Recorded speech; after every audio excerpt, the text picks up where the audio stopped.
Boa tarde a todos e a todas.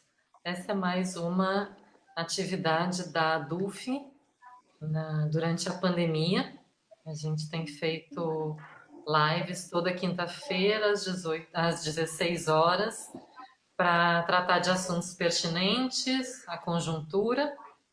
E, bom, nessa semana de tantas votações e tantas emoções, né, que continuam hoje. Nossa live não perdeu a sua atualidade por conta da votação de ontem, né? Inclusive porque a gente sabe que tem outras propostas aí no sentido do nosso tema, que é políticas econômicas que congelam e retiram direitos.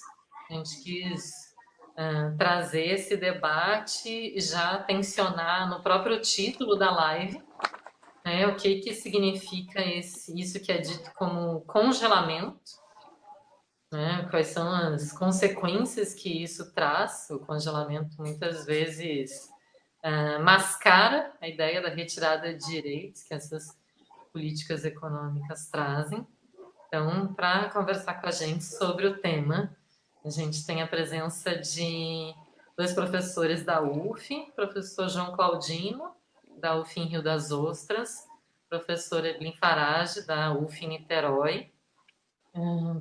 E a gente vai seguir a metodologia que a gente tem adotado nas nossas lives.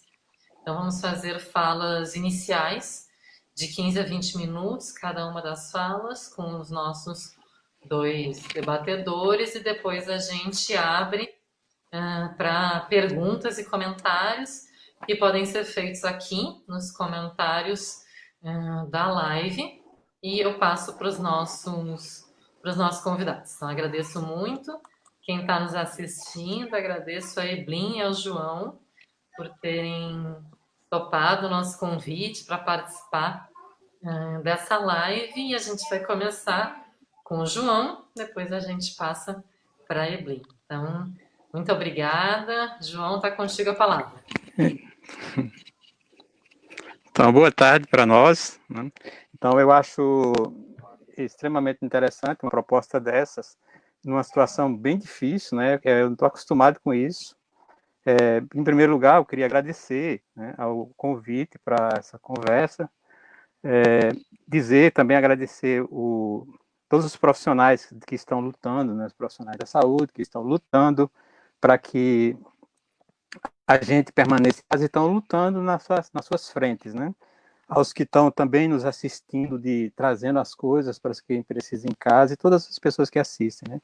Quero agradecer também, né, e principalmente ao nosso sindicato, o Sindicato Nacional, a partir da diretoria, que tem feito um trabalho extremamente interessante, tem estado nessa frente de luta, que é diferente, é excepcional.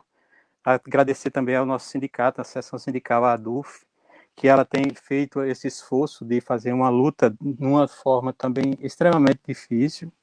E digo que é uma situação assim muito excepcional, a gente não está acostumado. Eu me lembro que a gente fez um congresso, né, nosso congresso do Andes, há pouco tempo, a gente não falou dessa discussão, parece que não estava presente para nós. Também quando a gente fez a assembleia, né, para organizar o que a gente tinha deliberado lá no Congresso do Andes, para a gente fazer uma assembleia e fazer um ato, um grande ato no dia 18 de março, e a gente fez isso e estava quase certo, e depois fomos surpreendidos com o processo que chegou para nós, né? Chegou para nós, foi muito difícil, né? Então, acho que a gente está numa situação, mas a gente tem que resistir, né? E para nós, no Brasil, a situação é mais complexa, porque a gente, além do enfrentamento da pandemia, a gente tem um enfrentamento político que está nos fustigando sem que nós possamos reagir da forma como nós sabemos que tem que ser, né? Que seria ir para a rua, né? E nesse momento é excepcional também, porque ir para a rua é ficar em casa, né? Quando pode, né? Também isso é extremamente incômodo, mas nós vamos conseguir, vamos resistir, vamos passar por tudo isso, né? Então, dito isso, né, eu começar então essa conversa para chamar um economista para falar sobre políticas econômicas que congelam e retiram direitos, né? É um tema aparentemente muito fácil, né, para o economista, né, mas eu que tenho uma formação de economista na forma, dentro do que a gente concebeu lá nos anos 80 do século passado, como uma nova formação de economista dentro de uma perspectiva crítica, né, que era a perspectiva crítica não era de formar ideologia de uma determinada concepção, era assumirmos a pluralidade teórico-metodológica. Essa pluralidade teórico-metodológica, a gente percebia as três grandes frentes que a gente chamava do pensamento crítico, né, que é a economia política e a crítica da economia política, o pensamento conservador, né, dentro da perspectiva, eu vou chamar aqui da macroeconomia, e o pensamento neoclássico, né, que é um pensamento vulgar, né, na verdade, vulgar. Então, essas três perspectivas se confrontavam na formação do economista. Depois de formar economista, virei professor do curso de Ciências Econômicas e formando nessa perspectiva, lutando para isso, né? Então, no início, isso foi uma luta dos anos 80, dos anos 90, e a gente achava que estava consolidando essa formação crítica para que um economista assumisse como cientista social e que fizesse intervenções nessa perspectiva da perspectiva crítica, né, que seria a questão de estabelecer e compreender os limites da reprodução do capital e a perspectiva de superação do capital. Outra, a perspectiva conservadora dentro da macroeconomia é uma perspectiva que busca manter o capital com umas situações, ou prolongar a vida do capital, que implica em elaborar política de reprodução do capital.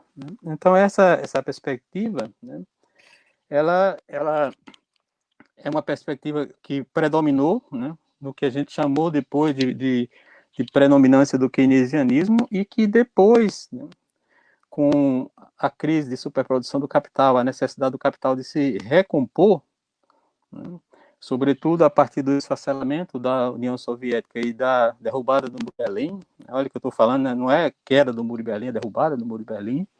A gente teve o impacto, né, das chamadas políticas neoliberais, o fim da história, o capitalismo é isso mesmo, nós não teríamos outra perspectiva para além dele, né? Então, nós fomos fustigados com esse processo e passou a se impor, a tentativa de se impor uma formação de economista dentro do que a gente já achava superado, que era a perspectiva de só reproduzir simples e do economista como cientista neutro, e que ele aplicariam políticas econômicas, então era o desafio dos economistas, e que faria isso, para isso não precisaria estudar a pluralidade teórico-metodológica. Então tive um retrocesso da tentativa e de consolidação até dessa formação de economista na perspectiva tecnoburocrática. Isso foi convencendo os jovens economistas, né? Então, é uma perspectiva que a gente achava que tinha superado os manuais e eles voltam com força, né?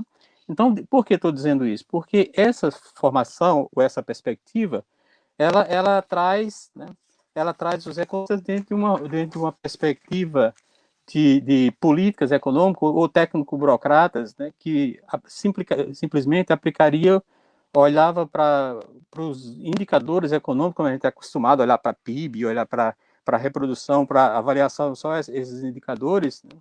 Mas é um processo que para mim é assustador, né? Porque, por exemplo, a gente tinha superado os manuais de economia e voltaram eles, né, dentro desse conjunto de reforma. Vou dar um exemplo bem simples, né? Retomou-se, né? Retomou-se, e é muito sintomático do que hoje tenta se aplicar, retomou-se a teoria do norte-americano, Franco Modigliani, que isso para nós chegou através dos manuais de macroeconomia do Dornbusch, Fischer, né, que eles utilizam aí para simplificar o que eu estou dizendo, né, qual é a noção deles, né? Vou dar um exemplo da história da reprodução, da gente viver uma reprodução de consumo constante ao longo da vida, né, que chama renda da vida. Ele tem o seguinte exemplo, né? O exemplo numérico é assim: suponha que uma pessoa comece a trabalhar aos 20 anos de idade, plano trabalhar até os 65 anos e morrer aos 80 anos. Aí você simula o que seria a renda de trabalho, que você divide entre poupança e consumo. Depois que você se aposentaria, você iria fazer a despoupança, né, considerando essa renda constante. O que eu quero enfatizar aqui é o seguinte, né, trabalhar até os 65 anos e morrer aos 80.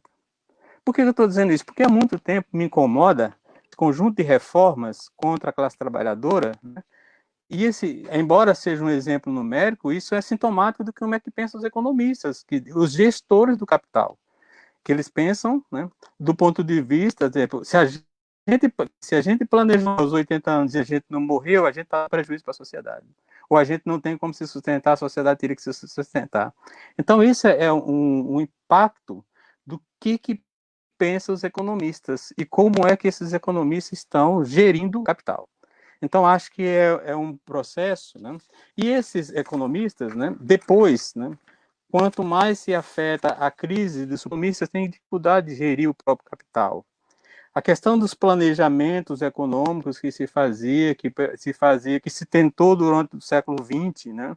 E aí a gente tem os John Maynard Keynes, né?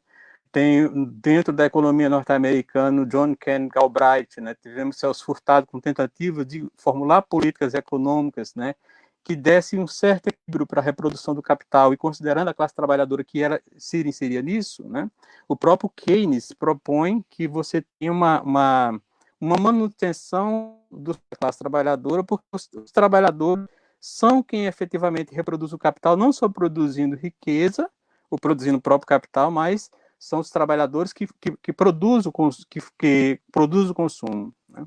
Também ainda quero enfatizar que para esses economistas, né, os trabalhadores não são gente. Ou você é força de trabalho, uma mercadoria, ou você é consumidor. Se você não é essa perspectiva, você não é considerado como um sujeito socialmente ativo dentro da economia. Então, essas questões são problemáticas, mas são as formas como os economistas, que a tecnoburocracia volta, e cada vez mais, né, e principalmente nesse atual momento, a gente tem esse tipo de reflexão, esse tipo de economista que está na gestão pública, né? Está na gestão das políticas públicas brasileiras, está na gestão das políticas econômicas, né? E eles pensam dessa maneira. Então, quando você tem uma perspectiva dessa, você não tem o que esperar muito. Então, e aí a gente fica meio atordoado. Por quê? Porque esses sujeitos, eles não têm uma perspectiva, senão a reprodução imediata, senão da resposta para os seus comandantes, né? Da resposta imediata. E aí você não tem uma perspectiva de desenvolvimento, não tem uma perspectiva. Agora está tão difícil porque a crise do capital se acentuou, e uma coisa interessante é observar que essa crise do capital, a crise de superprodução do capital, ela não é uma crise que nasce a partir dessa pandemia, né? Eu me lembro, eu vou citar, né? Lá em 1848, Marx e Engels, quando estava elaborando o Manifesto Comunista, ele diz assim: as crises declaram-se uma epidemia social que teria parecido um contrassenso a todas as épocas anteriores. A epidemia do excesso de produção. Eu acho que a gente pegasse esse texto, é impressionante, né? Porque se você tirar epidemia e colocar pandemia, tem um processo mesmo, né? E a conjuntura nossa, uma atual, está sendo uma conjuntura reversa, né? Porque, inclusive, está muito densa para a classe trabalhadora para sustentar o capital. E a gente, né, enquanto sujeito social, ele não compreende no dia a dia, né? Não compreende o peso. Os apertos que tem, todas as reformas que são feitas, são reformas que sufocam ainda mais a classe trabalhadora e coloca ela na situação, no limite da sua reprodução pelo endividamento, no limite da sua da superexploração da força de trabalho, porque essa exploração da força de trabalho, ela implica, por exemplo, né, e para nós, trabalhadores, tem uma questão que é muito simples, não tem outra medida. Tudo que a gente contrai de consumo endividamento, e o consumo se faz hoje pelo endividamento porque a renda não dá. Se você pega mesmo um funcionário público que diz que a gente vive uma situação de privilégio, isso é um equívoco, porque o funcionário público, se você olha, a gente tem um problema no Brasil que a gente não olha a renda anual, a gente olha a renda mensal. A gente só tem a dimensão do que a gente, para onde a gente transfere e reproduz o capital financeiro quando a gente faz uma declaração de imposto de renda. Mas, de todas maneiras, a gente vê a classe trabalhadora e o funcionário público, ele vive no limite do endividamento. E o endividamento da classe trabalhadora implica, a gente não tem outra forma de pagar, se não se aumentar o tempo de trabalho, o que é uma superexploração. Então, por um lado, querem dizer que nós, funcionários públicos, somos privilegiados, né? Somos parasitas, somos vagabundos. Então, a gente vai olhar que a classe trabalhadora é quem reproduz o capital e é quem mantém o capital financeiro, e o funcionário público também fez isso. Se a gente contar como é que a gente reproduz o capital financeiro, a gente vai ver os planos de saúde que os trabalhadores têm que pagar, você tem a educação privada que os trabalhadores têm que pagar, você tem um conjunto de outros endividamentos. Se você não compra um automóvel, você não foi se endividando, você não compra uma casa própria, você não foi se endividando, e tudo isso implica em tempo de trabalho. Em tempo de trabalho, quando você faz esses endividamentos, não consegue o salário, não consegue efetivar a sua reprodução, aí você apela para o endividamento. E a classe trabalhadora está extremamente endividada. Para ela ser endividada, entra nos consignados, depois que supera os consignados, ela entra em outros endividamentos, superou esses endividamentos, e aí a gente sabe o que significa juro composto. A classe trabalhadora tem ainda que recorrer às grandes financiadoras, né? Essas grandes financiadoras. Eu tenho costumado usar como exemplo o caso da Crefisa, né? A Crefisa, para mim, não que eu tenha nada contra ela especificamente, tem, é porque ela é uma expressão, né, de que a gente tem, se você aparece para a classe trabalhadora como uma boazinha que empresta para nós, e depois, quando você olha, todo o empréstimo vai virando sobre trabalho. Tudo que você acresce de empréstimo é sobre trabalho. Ou seja, isso aqui, a sua vida de trabalho passa a ser dedicada, sufocada pelo capital financeiro. E aí, quando você chega em casa, à noite, cansado de uma jornada de trabalho, você vê que a Crefisa está financiando o jornal. Aliás, está financiando, não, está oferecendo o Jornal Nacional. Quando a Crefisa está.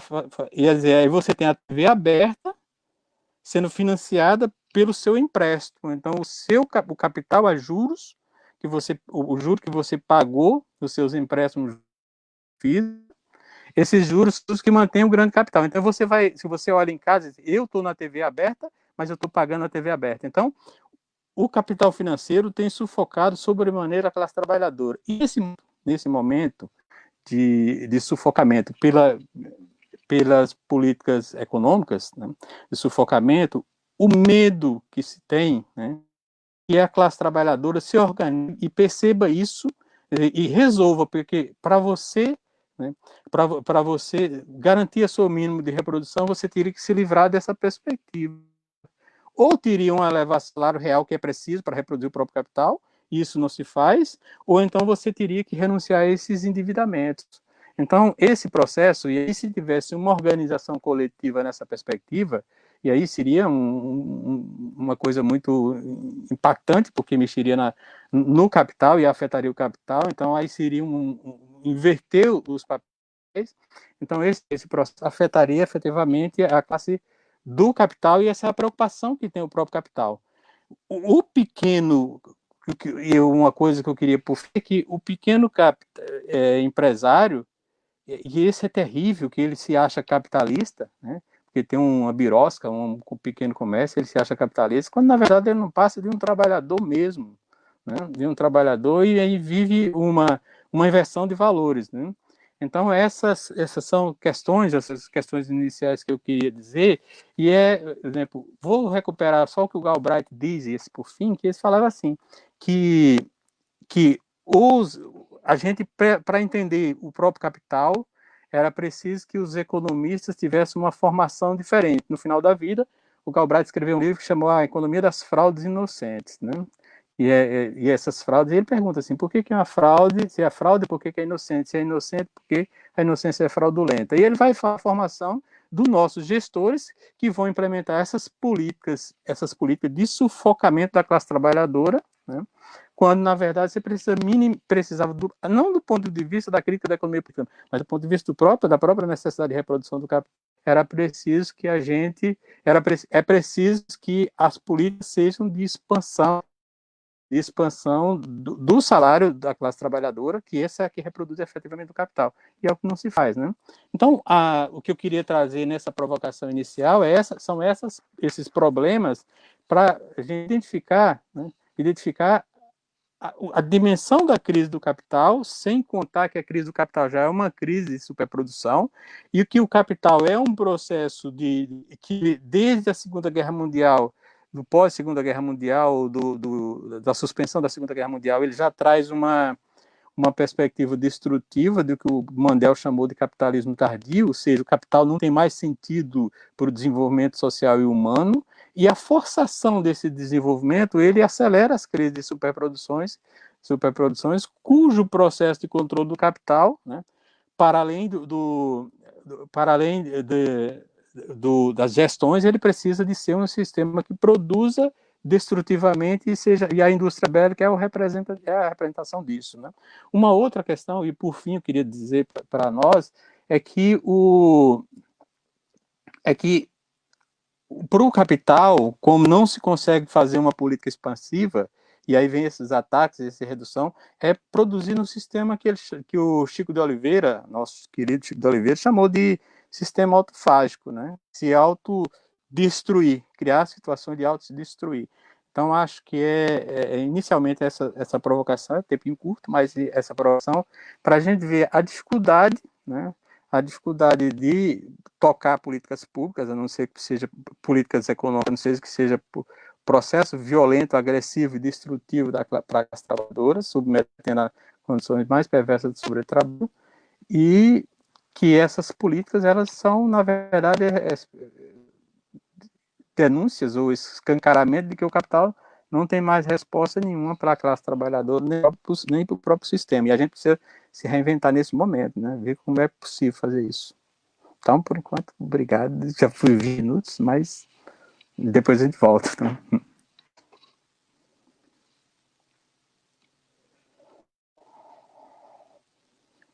Obrigada, João. Agradeço essa fala inicial.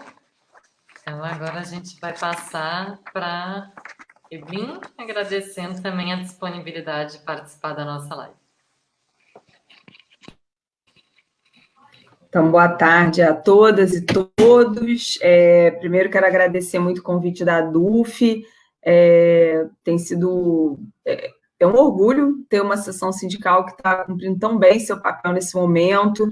Eu sei bem como é difícil esse momento de pandemia, dar resposta a tudo, ser ágil, mas a ADUF tem feito uma comunicação muito boa e acho que está cumprindo bem o seu papel. Então, parabenizar aí a direção da nossa seção sindical. Segundo, é um prazer estar aqui com o João, aprendendo também, né? Sempre um prazer ouvir o João e aprender um pouquinho. Então, acho que o meu desafio é falar um pouco de como que essa política que o João já tão bem falou sobre ela, essa política econômica, ele se transmuta num projeto de organizar a sociedade, né? E aí, com isso, ele acaba perpetuando modelos que influem na nossa vida cotidiana, né? Seja a partir da imposição de uma determinada sociabilidade, né? Que tem nas diferentes dimensões da nossa sociabilidade, né? Então, dimensões econômicas, dimensões políticas, mas também dimensões culturais, né? Dimensão social. Então, como que esse projeto, que é um projeto do capital, ele vai se materializar no nosso dia a dia? E como o nome da live já disse, ele, infelizmente, ele se materializa de alguma forma, como congelando e retirando direitos, né? Então, acho que isso que para nós é bem essencial da gente entender. Por quê? Porque a nossa tendência inicial é sempre achar que a culpa, né, de tudo que está acontecendo e das mazelas que nós estamos vivendo é do governo que está aí de plantão, né?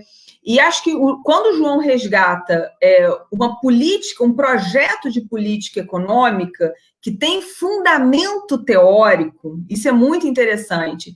Ele está chamando a atenção da gente para o seguinte: olha, isso que o Bolsonaro está explicitando e está realizando, isso que boa parte do Congresso Nacional tem acordo de realizar como política, na verdade faz parte de um projeto de sociedade que é teoricamente pensado, né? Então, acho que aí já acende uma luz importante para nós, né? Nesse momento em que se tem um governo que tenta a todo momento combater a ciência, combater a cultura, né? É importante que a gente nunca tire da nossa mente, que a gente nunca deixe de estar presente nas nossas reflexões, que isso que esse governo faz também faz parte de um projeto de sociedade. Um projeto de sociedade que é pensado, inclusive, teoricamente. Então, esse modelo de Estado que vem sendo... Eu esqueci de marcar meu tempo, perdão. Só olhar aqui. Esse modelo de sociedade que vem sendo implementado por esse governo, mas também por outros governos, né? É um modelo de sociedade que faz parte de um projeto. E de que projeto é esse? Do que nós estamos falando, né? Aí acho que é importante também a gente trazer alguns elementos, né? O projeto do capital, que vem insistentemente tentando se reinventar, ele vai entrando em crises cíclicas, como dizia o Marx, né? Mas no período mais recente, como avaliam muitos dos nossos estudiosos, né? Ele entra numa crise não só mais cíclica, mas uma crise estrutural.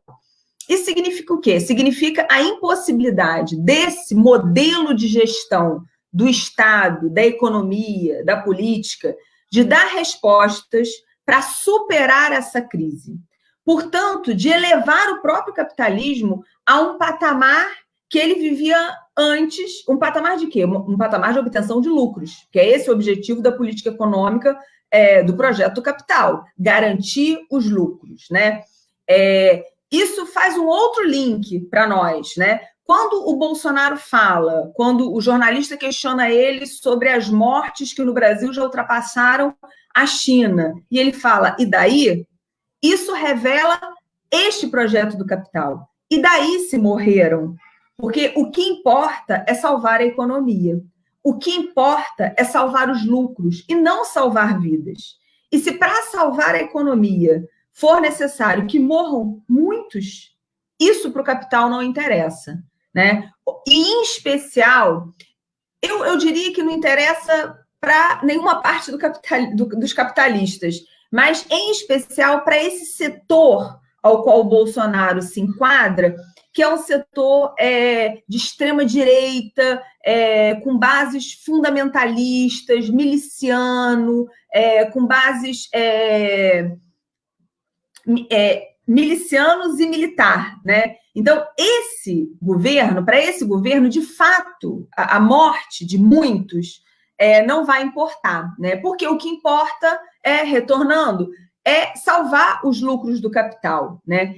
E por isso, a todo momento, né, essa pandemia revela que o que está em jogo é uma tentativa desesperada de salvar uma economia que já estava fracassada, né? É salvar um projeto econômico do Paulo Guedes, que também já estava fracassado. O projeto econômico do Paulo Guedes não daria retorno econômico e financeiro para o Brasil, porque o Brasil não está fora do mercado mundial da economia e o capitalismo está mundialmente em crise.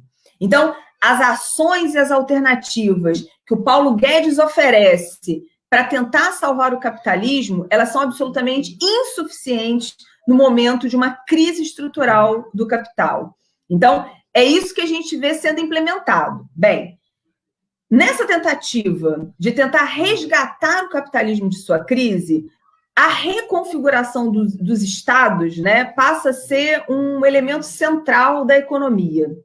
Por isso, os estados, estou falando dos estados nacionais, nos seus diferentes momentos, vão se reconfigurar para tentar buscar dar continuidade a esse projeto de manutenção dos lucros do capitalismo. Isso é feito no momento em que nós estamos numa crise aguda do capitalismo, articulando diferentes facetas do capital. né? Então, esse é um elemento que o próprio Ottaviani, ao ler a realidade brasileira, ao ler a realidade da América Latina, ele vai chamar a atenção como um elemento importante. Como que, em um determinado momento da crise do capital, se combinam diferentes formas para se garantir o projeto hegemônico do capitalismo. Como para se manter naquilo que o Trotsky chamava de desenvolvimento desigual e combinado do capitalismo, né, vão se articular essas diferentes formas de exploração. E aí, que diferentes formas de exploração? Nesse momento de crise profunda do capitalismo, é necessário, primeiro, aprofundar as formas de exploração da classe trabalhadora, né?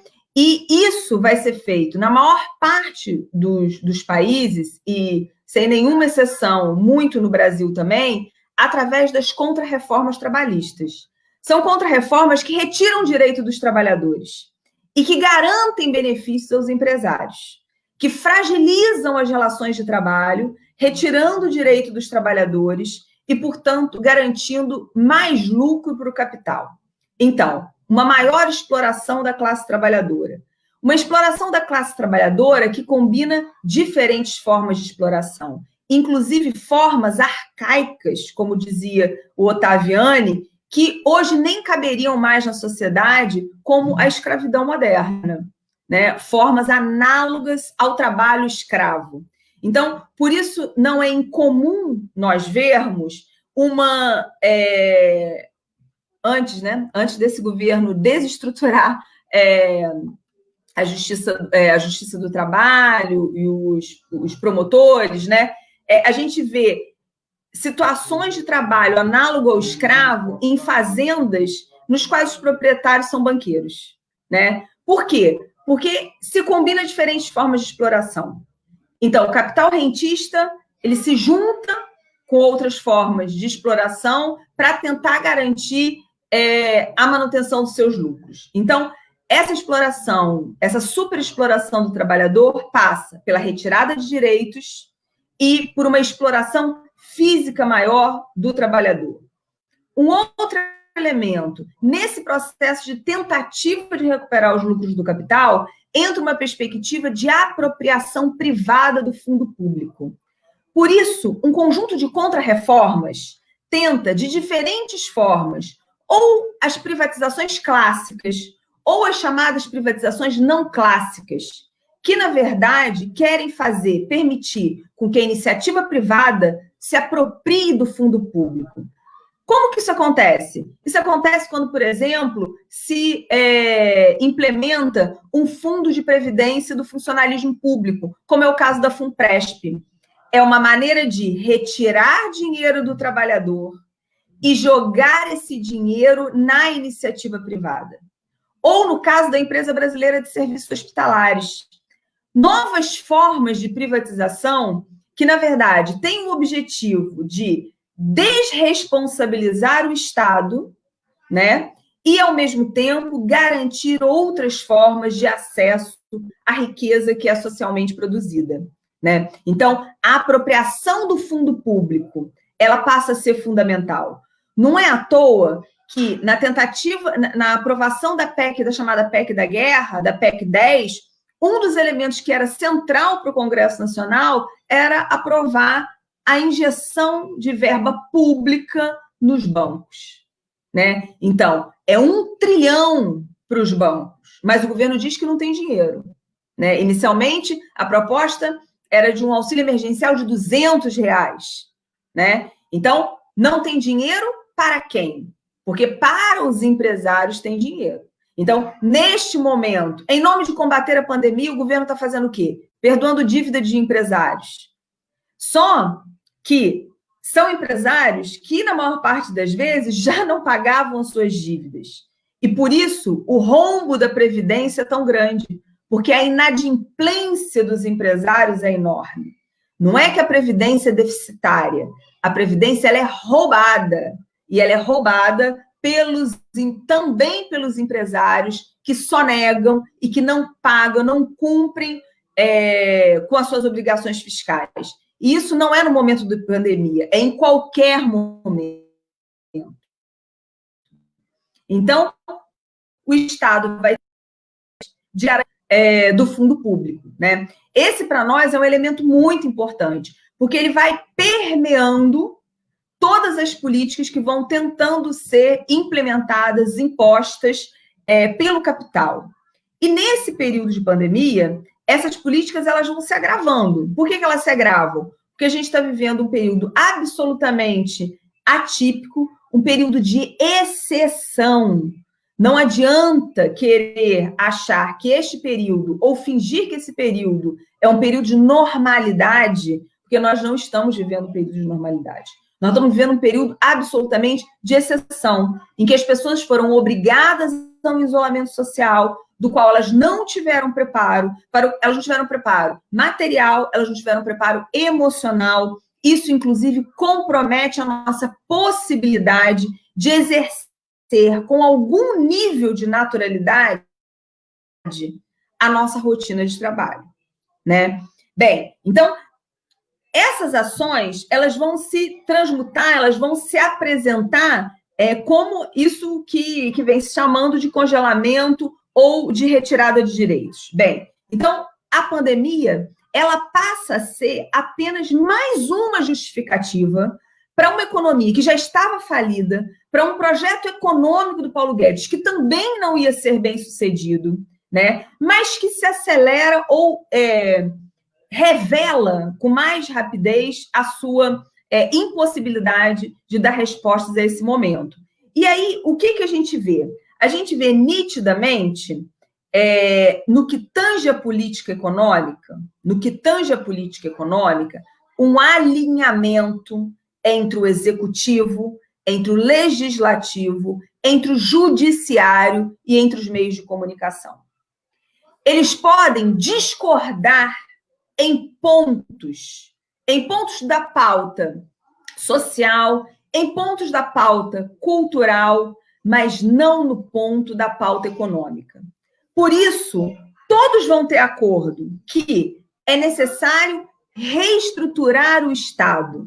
E a reestruturação do Estado passa necessariamente, nessa perspectiva econômica que o João falava antes, pela desestruturação do Estado e, portanto, das políticas públicas e sociais. Então, o projeto que já previa um Estado menor para garantia de direitos, ele agora prevê um Estado ainda mais desestruturado. Bem, vejam, até começar a pandemia, a gente já tinha um processo de desresponsabilização do Estado. E a pandemia ajuda a desvelar esse processo. Por quê? Porque quando a pandemia mostra que a saúde, o Sistema Único de Saúde, por exemplo, no Brasil, que foi uma conquista nossa na Constituição de 88, que é referência no mundo de um sistema para todos de saúde, ele não consegue dar conta de questões básicas. O que a pandemia está desvelando? Ela está demonstrando que existia um processo de desinvestimento nas políticas públicas.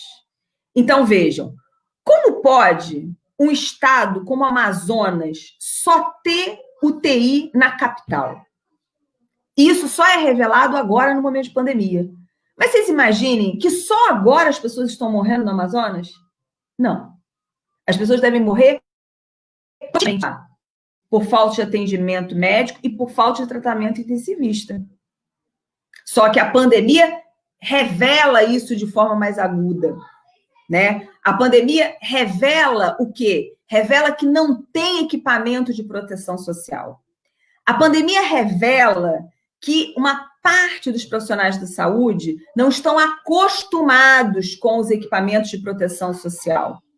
E isso não é porque eles não queiram usar os equipamentos, porque a ausência de equipamentos de proteção individual, a ausência de equipamentos de proteção individual é uma rotina no setor público. E nós, trabalhadores do setor público, vamos dando um jeitinho na precariedade das nossas condições de trabalho. Só que agora nós estamos falando de uma precariedade que pode salvar ou condenar mais vidas, como é o caso dos EPIs. Então, além de terem equipamentos insuficientes, pelo desinvestimento do Estado, além de terem equipamentos de baixíssima qualidade, pelo desinvestimento do Estado, agregado por essa faceta que faz parte da lógica do capital, que é a corrupção, né? Porque, um parênteses, é uma vergonha ainda maior, no momento desse, a gente vê uma opção de denúncia nos estados para comprar equipamento e material de EPI. Bem, então, aliado à ausência de equipamentos, à baixa qualidade, também está o despreparo dos profissionais para lidarem com esses equipamentos. Fora que algumas áreas, como é o caso da assistência social, por exemplo, nem existe equipamento de EPI para os profissionais usarem. Isso não faz parte da rotina do trabalho, por exemplo, de uma assistente social, de um CRAS, de um centro de referência da assistência social. E agora, quem está morrendo? As assistentes sociais do CRAS também estão morrendo. Como aqui, semana passada, morreu uma assistente social nossa de um CRAS que atendia a Maré. Por quê? Porque ela foi contaminada nas filas enormes que estão se formando dos invisíveis, que não têm sequer CPF. Então, eles não conseguem nem se cadastrar na renda básica que o governo está garantindo agora. Bem, esses elementos, eles vão desvelando essa desestruturação do Estado, que está presente no nosso cotidiano. É importante que a gente pense, para finalizar esse primeiro ponto, que aliado à superexploração da classe trabalhadora, aliado a um processo de usurpação do Estado com a apropriação privada do fundo público, aliado a esse processo de desinvestimento e desestruturação do Estado, né, que acaba tentando transformar o direito em privilégio e coloca os servidores públicos como os privilegiados, né? Paulo Guedes falou agora há pouco na televisão que os funcionários públicos têm que dar a sua parte. Afinal, nós já temos estabilidade, como se a estabilidade fosse um privilégio, como se o Estado democrático de direito pudesse prescindir de uma estrutura que vai para além dos governos. Porque nós, funcionalismo público, somos além dos governos. Nós é que podemos garantir algum tipo de estruturação de direitos, independente do governo de plantão. Sem funcionário público, sem política pública, não é possível garantia de direitos para a população, em especial para a população mais pobre. Mas eles tentam transformar o direito em privilégio e tentam colocar o funcionalismo público como o grande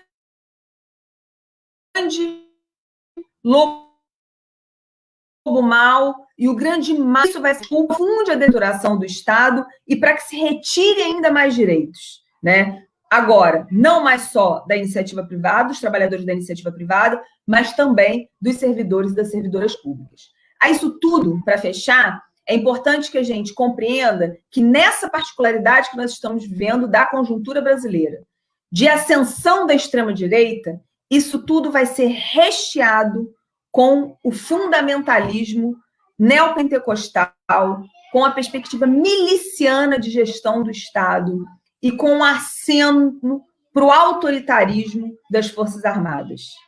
Isso, para nós, é um caldeirão absolutamente perigoso. Perigoso porque, além de retirar os direitos mais básicos da população e via redução dos serviços públicos, ou mesmo atingindo diretamente o direito dos servidores públicos, ele gera um caldo de ódio, que é isso que nós estamos vivendo na sociedade. Ao invés das pessoas estarem preocupadas em salvar vidas, em garantir o isolamento social, elas estão preocupadas em garantir a imagem do presidente da República.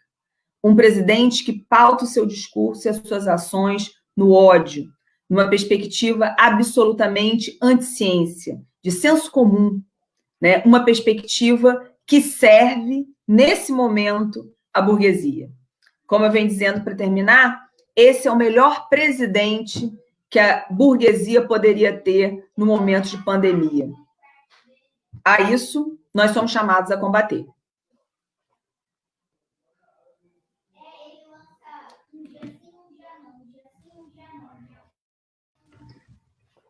Obrigada, Eblin, pela fala. Então, agora a gente está aberto para perguntas e comentários. Eu vou começar pedindo para vocês fazerem um paralelo entre isso que vocês colocaram e a EC 95 e também as votações que estão acontecendo no Congresso e no Senado, que dizem respeito ao congelamento, né, de progressões, promoções, etc. Então, como que essas coisas estão relacionadas?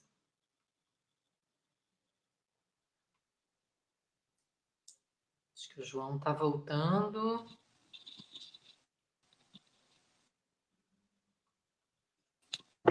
Você quer que eu fale? João?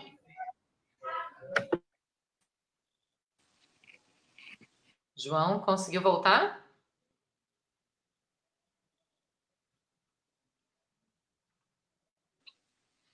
Eblin, vamos começar contigo então, e aí a gente vê se a internet do João fica mais estável. Tá bom? Então, o que a gente está vivendo hoje no Congresso Nacional, né? Óbvio que nós, funcionalismo público e as entidades e organizações da classe trabalhadora mais combativas, né? Porque também é muito importante dizer que tem algumas entidades que dizem representar a classe trabalhadora e que não estão preocupadas de verdade com a classe trabalhadora, né? Inclusive acham que o Rodrigo Maia, ou o Alcolumbre, ou o Fernando Henrique Cardoso são nossos aliados, né? Como a gente assistiu agora, infelizmente, ao convite que as grandes centrais sindicais fizeram a essas figuras no 1º de maio, né? Então, não são todas as entidades da classe trabalhadora que representam a classe trabalhadora que, de fato, defendem um projeto que é um projeto de sociedade classista, né? Então, isso é bem, bem importante dizer. Então, o que a gente está vendo aí nesse momento? Uma briga, né? Uma briga entre setores da burguesia, né? O Bolsonaro certamente não é o presidente de todos os segmentos da burguesia, né? Mas ele foi o possível nesse momento, então todas vão encampar enquanto ele respondeu aos interesses da burguesia. E a gente vê um Congresso Nacional absolutamente, em sua maioria, é óbvio que tem uma parte que não, mas em sua maioria alinhado com a perspectiva do capital, né? E aí, nesse sentido, por exemplo, o que a gente viu agora nesse período aí da votação do PLP 39? Primeiro, um Senado Federal que unanimemente tinha votado pela inclusão de todos os servidores públicos para terem seus salários congelados. É importante falar que, por unanimidade, porque a gente teve um voto contrário por conta de uma particularidade do processo de votação online, né? O senador tinha feito um destaque e, quando ele foi votar, ele não podia mais votar depois que o destaque dele foi acatado. E uma abstenção. Então, ou seja, um Senado federal absolutamente alinhado pela desestruturação do Estado brasileiro. Depois disso, nós fizemos muita pressão no Congresso Nacional. E aí o panorama muda um pouco, né? Categorias importantes do funcionalismo público, elas vão ser retiradas desse congelamento. Mas aí tem duas questões fundamentais. Nós não trabalhamos com hierarquias. Então, nós não achamos que uma categoria é mais importante do que a outra. Nós acreditamos que o Estado se faz com todas as categorias do funcionalismo público. Então, nós não estamos satisfeitos em retirarem os professores, retirar os profissionais da saúde, mas deixarem um conjunto de outras categorias do funcionalismo público. E aí, nesse primeiro ponto, eu queria fazer um convite a uma reflexão que é o seguinte, a gente pensar lá nos municípios pobres, né, que são a maior parte dos municípios desse país. Pensar que os funcionários públicos que estruturam direitos, eles vão estar sem reajustes por 2 anos. Nada, nem a inflação, de salários que são absolutamente precários, né? Eu sempre falo, uma assistente social aqui no município de São Gonçalo, que é o 2º maior município do estado do Rio de Janeiro, então nós não estamos falando de qualquer lugar, nós estamos falando do estado do Rio de Janeiro, ela ganha um salário mínimo. Então, já são salários muito rebaixados, já são condições de trabalho muito desestruturadas, né? E aí se quer desestruturar ainda mais. Então, bem, tivemos uma vitória parcial, que foi o reconhecimento de algumas categorias, mas o presidente já anunciou que fará a política do Paulo Guedes e que, portanto, vetará os artigos que falam do reajuste do funcionalismo público. Bem, cabe a nós agora uma pressão sobre o executivo, né?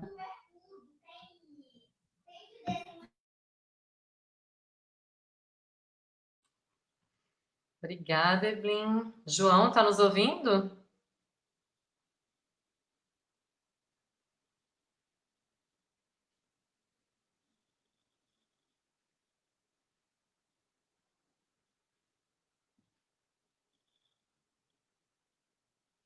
João?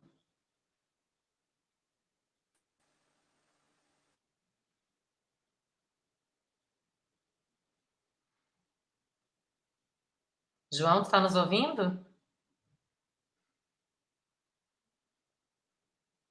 Acho que a internet do João tá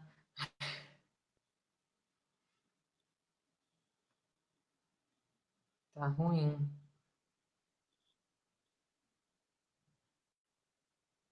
A fala dele já estava muito instável, né? O áudio. E acho que piorou. Mas vamos ver se ele consegue voltar. Tem um sinalzinho aqui de tentando voltar.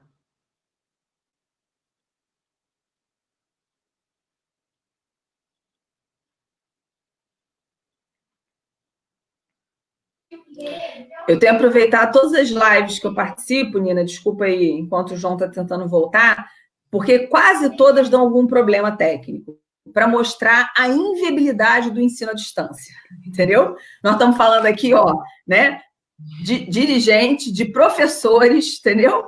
E nós não temos as condições materiais, não estou nem falando das emocionais para dar ensino à distância nesse momento, né? São as condições técnicas. Se nós, professores, não temos, imaginem os nossos estudantes, né? Então, é a prática evidenciando a inviabilidade do ensino à distância. Não, isso com certeza, né? Ainda que nós fôssemos favoráveis por outras questões ao ensino à distância, né?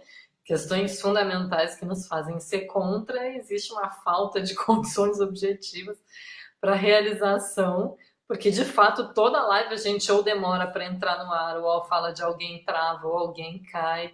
É impressionante mesmo. João, a gente estava vendo a tua imagem. Estivemos bebendo alguma coisa. Tenta deixar só o som para ver se pelo menos tu consegue participar por áudio. Tenta desabilitar o vídeo.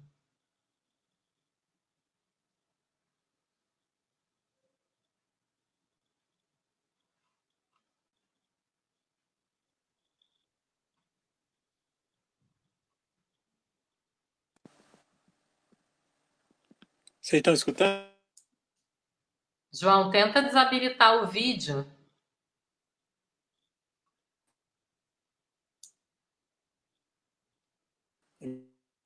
Minha tá travada. A gente ouviu um pouquinho do teu áudio.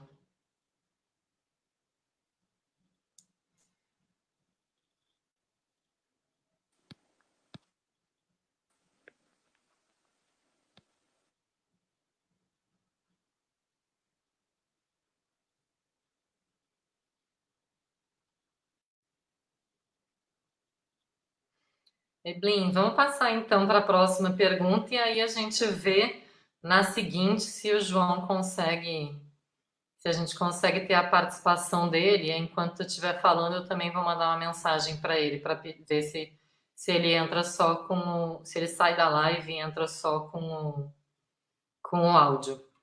Então a pergunta como sindicatos, enquanto instrumento de luta, podem se articular para enfrentar as políticas que congelam e retiram direitos? E como podem atuar junto à classe para conscientizá-la, né, dos seus direitos que não são privilégios? A perguntinha fácil aí para ti. Fácil. Então, acho que nós estamos vendo esse momento, essa particularidade, um momento de isolamento social, eu acho que nos causa mais dificuldade ainda, né? Acho que nós não estamos acostumados a outras formas de comunicação, né? As mídias sociais, elas têm muitas limitações, acho que esse também é um outro elemento que esse período de pandemia, de isolamento social, nos revela, né? Tinha muita gente que apostava nas redes, nas mídias, que isso como uma nova forma de luta, e a gente está vendo que não é bem assim, né? Que se não tiver pressão na rua, que se não tiver pressão na porta do Congresso Nacional, que se não pressionar os deputados, os senadores, né? Se a gente não mobilizar, de fato, eles seguem livres, leves e soltos o projeto do capital. Então, o nosso desafio nesse momento é enorme, mas é um desafio que, diante de muitas limitações. Então, me parece que seria importante a gente aproveitar esse momento para tentar avançar entre as entidades da classe trabalhadora, representativas da classe, em alguns acordos, né, que nos permitisse uma maior unidade, uma maior solidariedade entre os diferentes segmentos da classe trabalhadora, né, e a eleição de algumas prioridades neste momento, né? Para aí, então, a gente poder fazer o quê? Para aí, então, a gente tentar ser uma voz um pouco mais articulada, né? Porque eu também fico imaginando que esse momento está sendo um momento de múltiplas informações para os trabalhadores, né? E aí, com níveis de acesso às informações absolutamente distintos, né? Então, não é um momento fácil para nós, né? E eu não sei se a gente tem muitas alternativas. Eu acho que a gente vai ter que ousar. A gente vai ter que começar a ser um pouco mais ousado, a nos desafiarmos um pouco mais, né? Para a gente tentar formas de dialogar com com outros segmentos da classe trabalhadora, que seja para além, inclusive, da nossa própria categoria, né?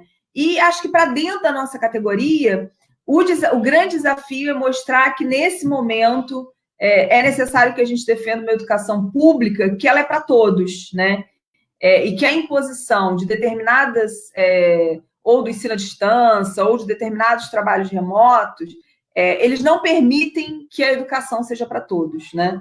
E aí eu acho que a gente tem que dialogar para que os professores, as professoras se sintam parte de outro tipo de construção, de uma construção que seja mais solidária e que seja menos na normatização do trabalho tradicional, da perspectiva conteudista, das avaliações, mas pensar que outras formas, nesse momento, são possíveis de diálogo com os nossos alunos, de diálogo entre os próprios professores, de diálogo com os técnicos administrativos, com os trabalhadores e com os trabalhadores terceirizados, que nesse momento continuam a ser os mais fragilizados das nossas instituições de ensino, né? A gente está vendo aí os trabalhadores perdendo, as empresas interrompendo os contratos, trabalhadores sem receber, enfim, acho que é o momento de nos desafiarmos, mas acho que um pouco nessas duas perspectivas, de forma macro, tentar um passo à frente na unidade de ação entre as entidades, né? E internamente um diálogo diferenciado com a nossa categoria. Estou acordando todo dia. Às vezes eu acordo 10. João?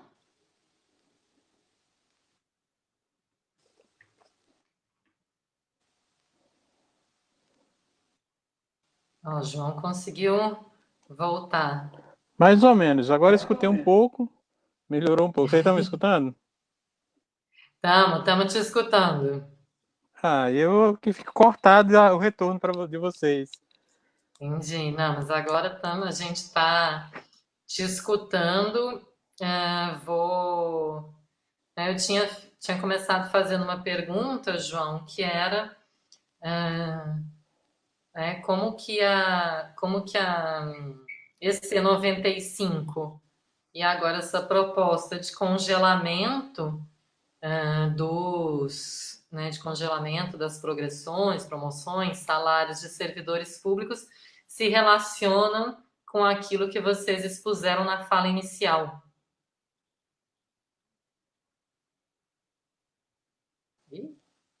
Conseguiu me ouvir? Ficou cortado de novo. O retorno está vindo cortado. Aí eu escuto um pedacinho, depois não completa o conteúdo e não fico entendendo. Entendi. Tá. João, não é melhor você fechar a sua imagem para o som sair melhor? Que aí sobrecarrega o sistema. Fecha a sua câmera, deixa só o áudio aberto. Vê se tu consegue desabilitar a câmera.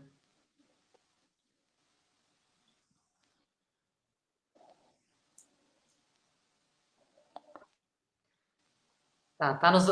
Ué, saiu e voltou. Consegue me ouvir, João? Deixei só o áudio para ver.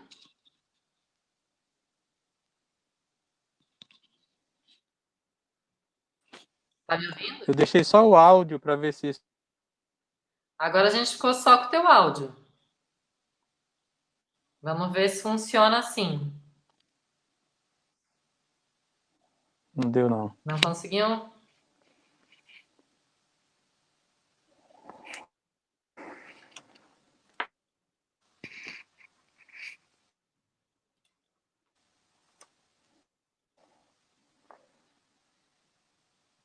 João, vou fazer assim. Foi.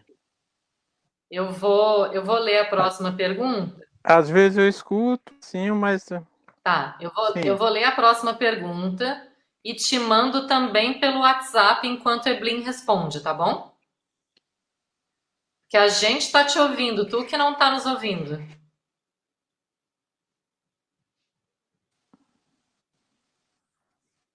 Então vamos ver se assim a gente consegue, né? A gente consegue viabilizar a participação do João.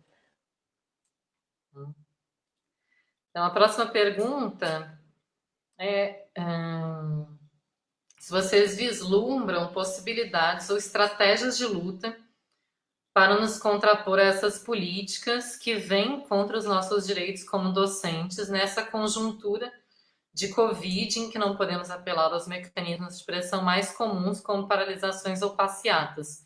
Acho que a Eblin já falou um pouco sobre isso na resposta anterior, mas dá para dar uma complementada. Enquanto a Eblin fala, vou mandar para o João a pergunta. Então, acho que tem que... acho que a gente tem que... É isso, vai ter que se reinventar, né? Acho que tem ações, por exemplo, que são ações de impacto, como, por exemplo, os enfermeiros fizeram em Brasília. Eu acho que nós temos que começar a fazer ações parecidas com essa. Eu acho que nós temos que intensificar mais a pressão sobre os parlamentares via e-mail, via internet, expor esses parlamentares, né? Mas sabendo que isso tudo é muito limitado. De fato, o que esses caras entendem é a pressão na rua, né? Se tem uma coisa que esse momento nos revela, é isso também, né? Então, a gente vai ter que tentar buscar ter criatividade para isso. Só para vocês terem ideia, porque às vezes eu acho que as pessoas não têm nem ideia, né? A gente está com spot de rádio em quase todo o Brasil antes, né? Fez um spot falando para ficar em casa, enfim, de combate à pandemia. Começou a circular essa semana, aqui no Rio já está circulando no programa do Faixa Livre, mas vai circular também em outras rádios. Tem rádio que se nega a colocar um spot de rádio, gente, porque é de um sindicato. Que às vezes as pessoas falam, compram um espaço na mídia, né? Nem pagando. Nem pagando tem lugar que a gente consegue, né? Porque Acho que essa estratégia é uma estratégia que a gente tem que tentar avançar, né? A rádio comunitária, as rádios comerciais mesmo, carro de som nas periferias, enfim, e com a nossa categoria é isso, é via as redes sociais para tentar dialogar e fazer algum tipo de pressão.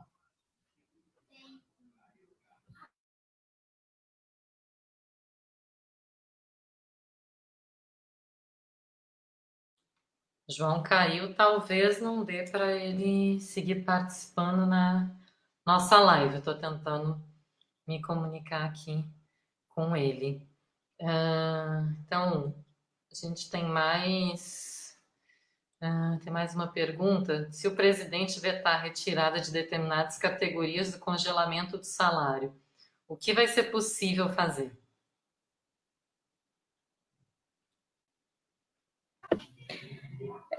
Então, se o presidente vetar, vetou.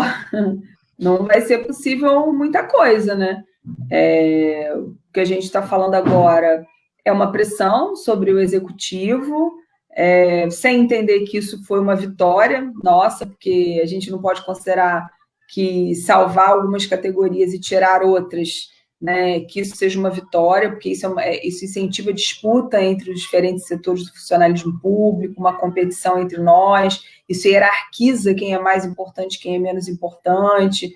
Então, um conjunto de equívocos que o governo e o Congresso Nacional colocaram, né, que acabam muitas vezes servindo mais para nos dividir do que para nos unir, né?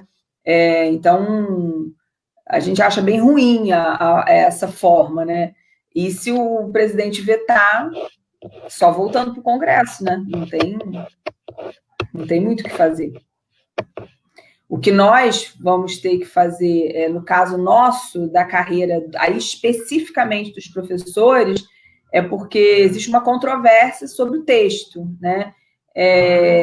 Existe uma compreensão de que o congelamento dos salários não atingiria os setores que têm carreira. Nós temos carreira desestruturada, ruim, né, rebaixada, mas nós temos uma carreira. Então, a gente tem algum espaço para brigar pelas progressões e promoções, porque elas seriam definidas por uma lei, elas são definidas pela lei que regulamenta a nossa carreira, né? Então, só que a gente precisa esperar o texto final, precisa esperar como que vai ser a sanção da presidência da República, para a gente poder aí fazer uma análise mesmo do PL e poder ver quais são as ações possíveis na tentativa de não permitir que mais direitos sejam retirados, né? No caso específico dos professores e das professoras.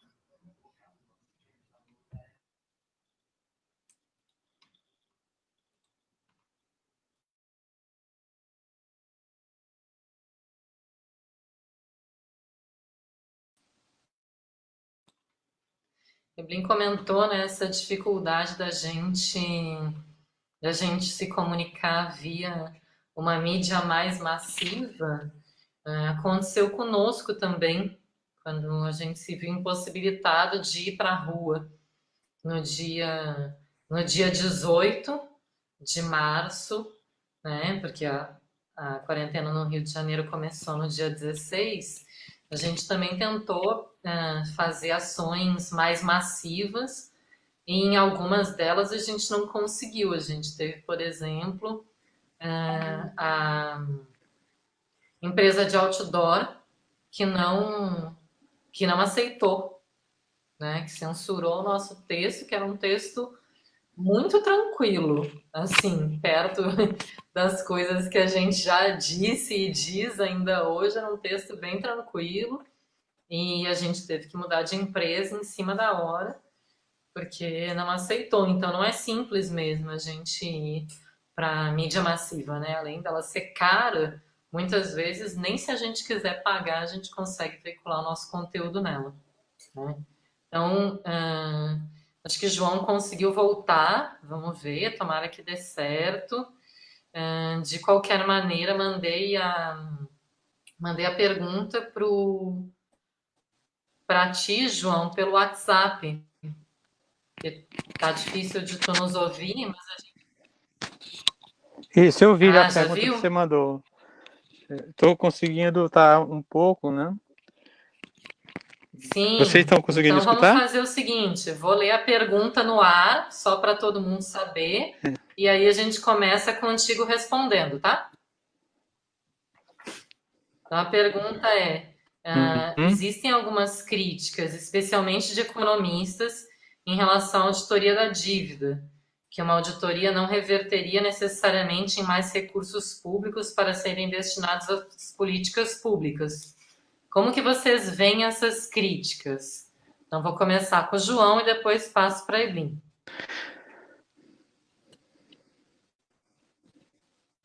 Então, esse áudio está ruim, porque está tão bom a conversa e é importantíssimo. Acho que a fala da Evelyn, a referência nela otaviana é extremamente interessante. Eu uso mais a minha referência, e por isso que eu falei da superexploração do trabalho, fico muito mais a referência do Rui Mauro Mauro. Para quem lá desde a década de 60, o capitalismo não tem o que dá para as economias dependentes, né?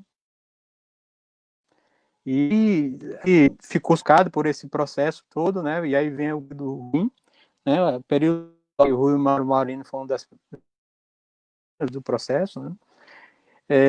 E aí você tem essa dificuldade, né? A gente, né, para quem tem uma discussão mais crítica, a crítica da economia política efetivamente no Brasil, também ela foi sufocada, né? E ela é sufocada hoje, né? Mas aí a questão, assim, eu me lembro, e aí já tem um tempo, né, que foi, eu acho que um período de politização extremamente interessante que a gente teve, foi quando a gente fez a discussão de cidadania externa, lá na década de 90. E essa discussão foi muito rica, né? E que uma coisa que a gente tem que ver sobre a questão, quando a gente fala da autoria da DIC, é um processo que, inclusive, envolve a situação atual, porque quando foi no início dos anos 90, que o Brasil foi um dos últimos para o STAR, né, que ela foi reescalonada por 30 anos, e ela foi acertado, o acordo da dívida externa foi acertado por Pedro Parente e Pedro Vicente. E foi a pré-condição do ajuste da dívida externa e reescalonamento por 30 anos, que aí vai uma bomba que está estourando, que foi feito e deu aval para Fernando Henrique Cardoso virar candidato a presidente. Então, eu até na época andei escrevendo um artigo, né, sobre o que aconteceu com a dívida externa, porque realmente foi tirado de pauta a discussão da dívida externa, e ela retoma, né, não retomou, ela vem sendo uma discussão permanente, né, e ela tem essa discussão riquíssima sobre a questão da auditoria da dívida externa, nessa auditoria. E, né, quando foi ajustado, é porque percebeu-se, e eram os próprios economistas burgueses do Banco Mundial, que você estava sufocando as economias tentando ajustar a dívida externa ficando devedor, né? Que é o que estão fazendo agora, né? Que estão fazendo agora conosco, né? Que é tentar resolver o problema da economia sufocando ainda mais a classe trabalhadora. Então, naquela época, foi ajuste da dívida externa e depois cacifou Fernando Henrique Cardoso para candidato a presidente da República, e a gente já sabe o desdobramento do processo, né? A gente resolveu, para estabelecer a credibilidade internacional, foi manter a questão dos superávit primário e manter as reservas, né? Ter largas reservas, que essas largas reservas dão respaldo para o tal o grande capital, né? O grande capital sempre é internacional, né? Aliás, o capital é. Então, deu um respaldo e eles, né, deram as suas garantias e ficaram no começo, né, no período do governo Lula, que foi conciliação mesmo, era onde se falava em investimentos produtivos, é onde davam além da economia e aquela discussão do PAC, a discussão do pré-sal, dava esse alento. Eu lembro que os congressos de economia eram uma euforia, falar de desenvolvimento, estavam preparados para o desenvolvimento e vamos subir. Então, isso era embora seja, de certa maneira, ilusória dentro do ponto de vista da economia dependente do capitalismo, mas ele os economistas eram quase unanimidade nesse processo. Então, estavam juntos os neoliberais e os progressistas.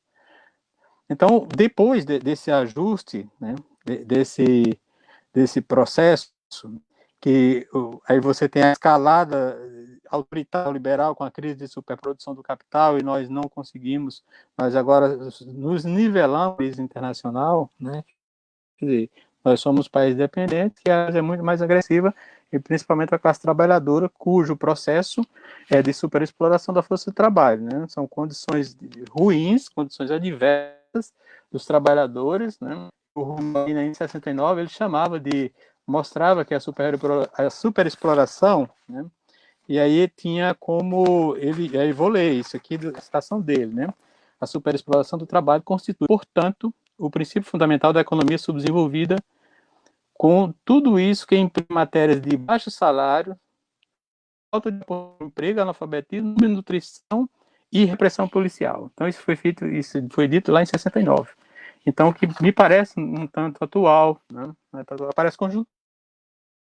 Você fala da repressão policial, da subnutrição. Impressionante quando vai com esse recorte, quando a gente vai olhar para a pandemia, a pandemia que ela aparece, todo mundo, no primeiro momento, é uma pandemia mundial que afetou todo mundo. Parece até que se igualou capitalistas, trabalhadores, todo mundo, não tem mais classe, tem humanidade. Quando você olha os dados, eu estou com um monte de manchete aqui, dos jornais mesmo, do jornal da UOL. A manchete mostra, né? Mostra que a questão de classe vem fortíssima, porque a pandemia afeta a classe trabalhadora, afeta mulher, afeta o negro, então você tem um recorte de classe seríssimo em relação a essa pandemia. E uma das coisas que teríamos que fazer, e aí nós temos os alinhos, a gente ficou, e é estranho isso, porque a gente parece que ficou mais voluntário em relação ao colonialismo americano, que é uma decadência muito grande, né? A gente só esquece uma coisa, né? Que a gente fica aqui os economistas ficam tentando administrar a economia brasileira como se fosse um contador falando em equilíbrio fiscal, quando a economia capitalista ela funciona pelo desequilíbrio. O que garante a hegemonia, grande medida a hegemonia estadunidense é a questão do déficit público, do déficit dos Estados Unidos, né? E a gente faz o contrário, né? Vive uma subserviência esdrúxula, né? E agora, sobre maneira isso. Mas a questão é assim, se tem o encampando a auditoria da dívida pública, que também quem encampa a auditoria da dívida pública, entre os economistas, boicote, repressão. A gente teve um exemplo, né? O exemplo da professora Denise Gentil, que ela sofreu horrores, né? Sofreu horrores porque ela mostrou que nós não temos superávit, existia crividência, né? Então, existe um sufocamento do processo do auditoria da dívida externa. Eu estou na escola de serviços sociais, as escolas de economia, que medida isso está sendo discutido, mas eu não vejo nos nossos congressos de economistas, né? Esse tema da dívida externa ganhar uma relevância muito grande, porque lá também nós estamos tem a hegemonia neoliberal, tem esses espaços, né, nos congressos que sufoca esse tema, mas eu acho que é sobremaneira relevante, porque a gente mostraria que nós não teríamos nem do ponto de vista, porque a ajuste da dívida externa, esse ajuste de auditoria, ela vai mostrar que a gente tem superávit com o capital, e é impressionante a gente falar que a gente tem superávit com o capital, né? Então é impressionante isso, mas a auditoria da dívida pública, ela precisa ser recuperada, e no momento desse, por isso que eu falei no começo, que a gente precisa que a classe trabalhadora se unifique cada vez mais, que a gente tenha esse momento, a gente está nessas coisas das lives, fazendo essas ideias que também não só alcança a classe média, né? Nossa, a classe média não alcança a periferia, que não tem como fazer, veja, não tem como acompanhar a discussão mais crítica, né? Não está nem habituada, nem está acostumada, mas são canais importantes para a gente chegar a isso, né? E aí, vou dizer uma coisa, só para ver a dimensão disso, né, de como é que são econômicas, né? Eu tenho uma referência, eu acho importante, eu vou citar o Celso Furtado aqui, que ele lá na década de 90, quando ele foi perguntado sobre a dificuldade das políticas e qual a direção delas, né? Diz o seguinte, né? Um conjunto de entrevistas que chama Seca e Poder, entrevista com Maria da Conceição Tavares, né? Manuel Correia de Andrade, o Raimundo. E ele diz assim, ó, no passado, meu avô, por exemplo, foi arruinado porque o gado morreu na seca de 1915. Foi uma seca tão tremenda que morreu todo o gado. Veio a seca de 1919, o resto do gado foi transferido para Campina Grande. Mas no caminho morreu, foi morrendo. A família que tinha problema arruinou. Que eu ouvindo essas histórias. Hoje em dia, o gado é todo salvo, porque há açudes e há caminhões para transportar. Em resumo, ele diz, antes a seca era uma calamidade, também para a pecuária.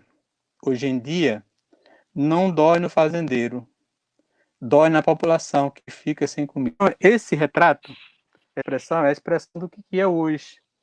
É que a voracidade do capital, a opção para o capital, e aí a gente tem parcela no Congresso, né? A gente tem parcela dominante no Congresso, a gente parcela dominante na mídia, e aí o que a Brin falou em relação a que a grande mídia está toda em conjunto, isso é verdade, né?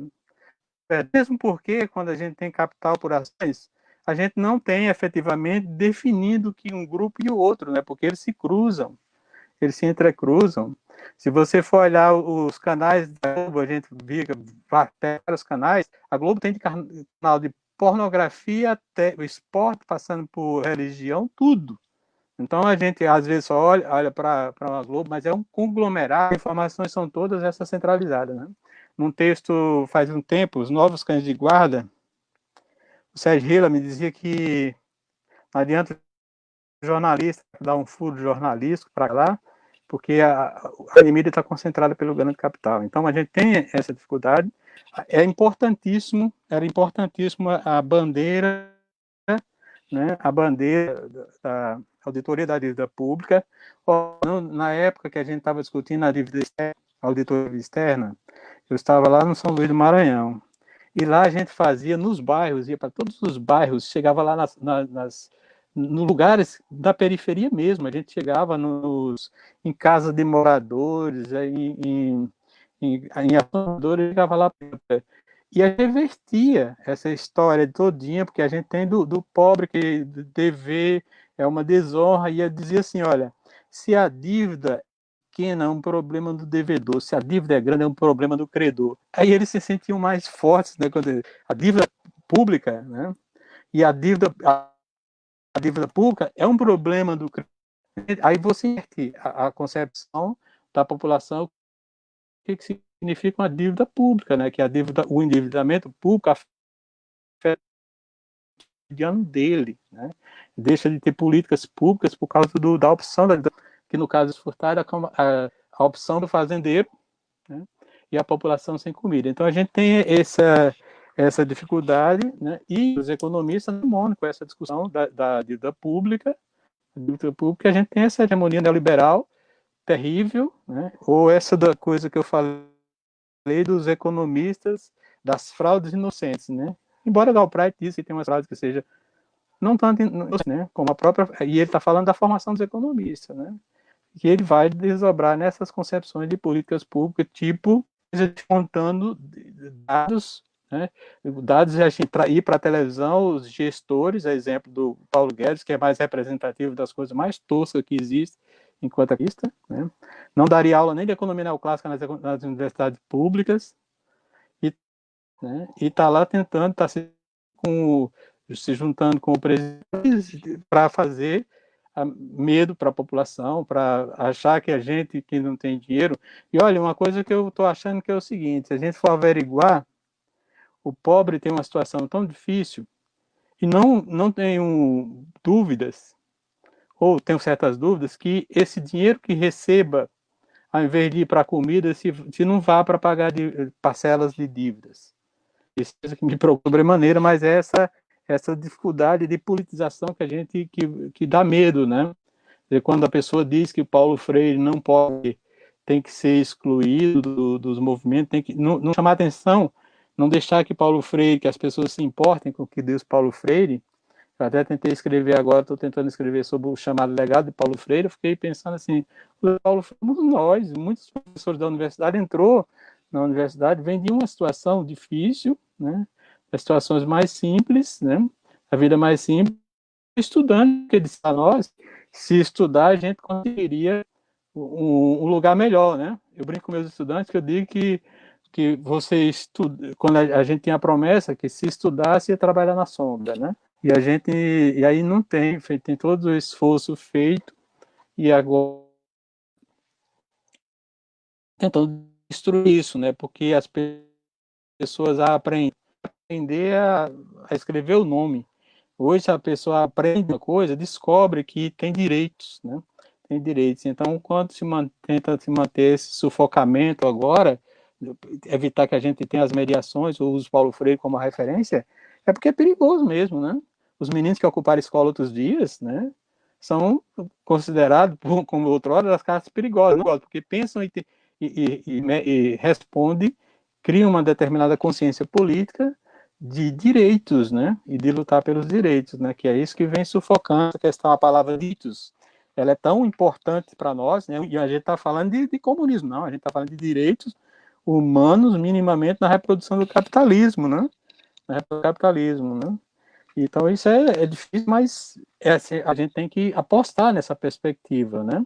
Mesmo de casa, na pandemia, vamos ver essas lives, vai criando laços, né? Não que enquanto ensino, mas como espaço de conversa, de alternativa de comunicação é importantíssimo para isso, né?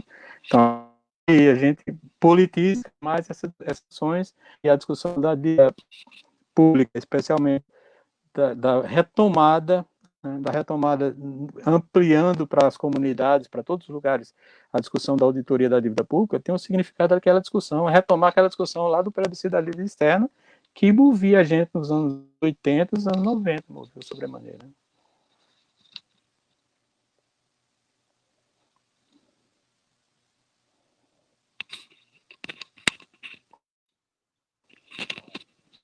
Bom, cortou para mim aqui o finalzinho, mas acho que João estava terminando a fala, então eu vou passar para a Evelyn responder essa pergunta, né, que é a última pergunta aqui que a gente tem, e aí com isso, né, depois eu volto e faço o encerramento da live, que tá tão interessante ouvir vocês, mas acho que os problemas técnicos vão impedir que a gente converse muito mais. Mas, Evelyn, o tempo que precisar para responder a pergunta, pode usar, e aí depois a gente faz o encerramento.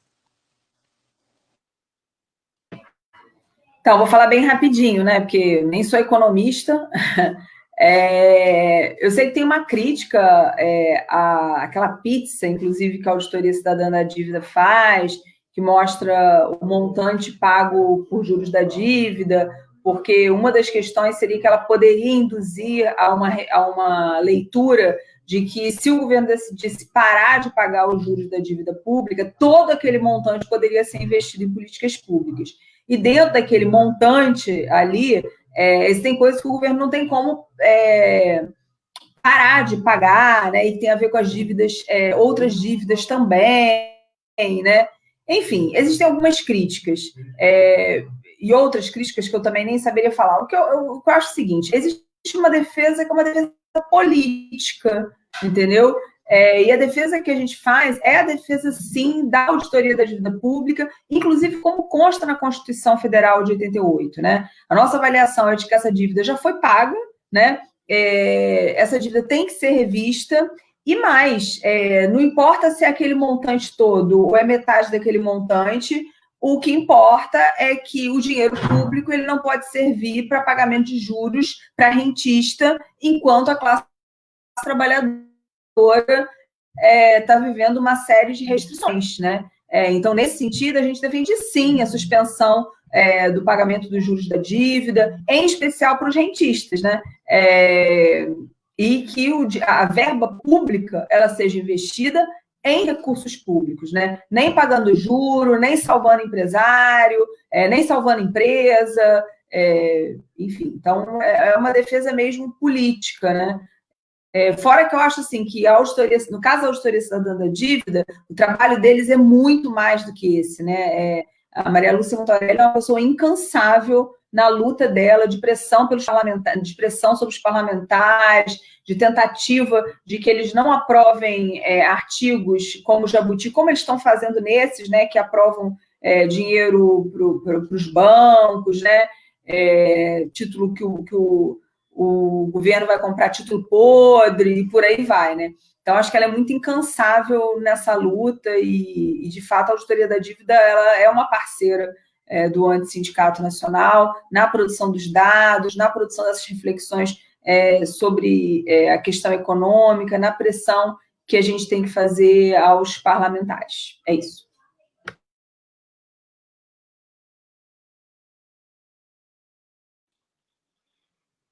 Com certeza, né? Não temos nenhuma ilusão de que o dinheiro que eventualmente fosse liberado por conta de uma auditoria da dívida seria automaticamente empregado para políticas públicas, ainda que fosse possível que ele fosse empregado na sua integralidade, né? Mas são duas coisas diferentes, né? Primeiro a gente para de sustentar o mercado financeiro e aí depois a gente briga, né? Como temos brigado aí por orçamento, né? E cada vez mais investimentos públicos, políticas públicas, né? Mas não tendo esse argumento de que temos um orçamento estrangulado, onde metade já está comprometido, né? Aí os governos, para atender a esse capital, vão ter que inventar outras coisas. E certamente inventarão, se a gente conseguir fazer essa auditoria, e nós vamos seguir fazendo o que temos feito, né? Que é disputar esse orçamento e, né, inclusive no sentido dos fundos públicos não serem apropriados de forma privada.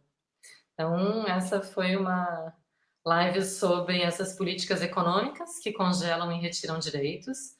Uma live onde a gente teve muitas dificuldades técnicas, né? Aqui no Rio de Janeiro a gente está desde ontem com uma chuva muito forte, e aí a gente vive esse tipo de situação que chove, a internet fica mais instável, fora todo mundo conectado ao mesmo tempo.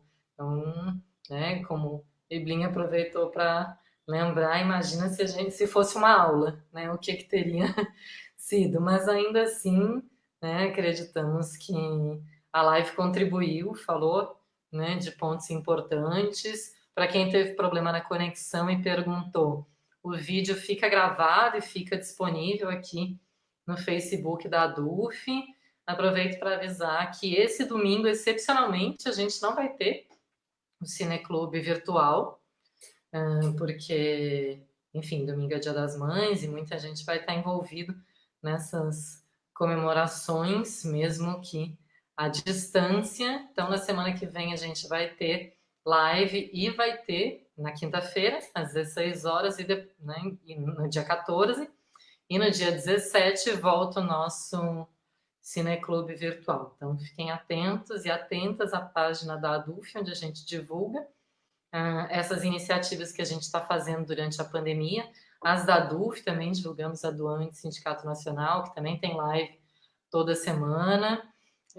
Agradeço mais uma vez, Eblin, João, aí a disponibilidade.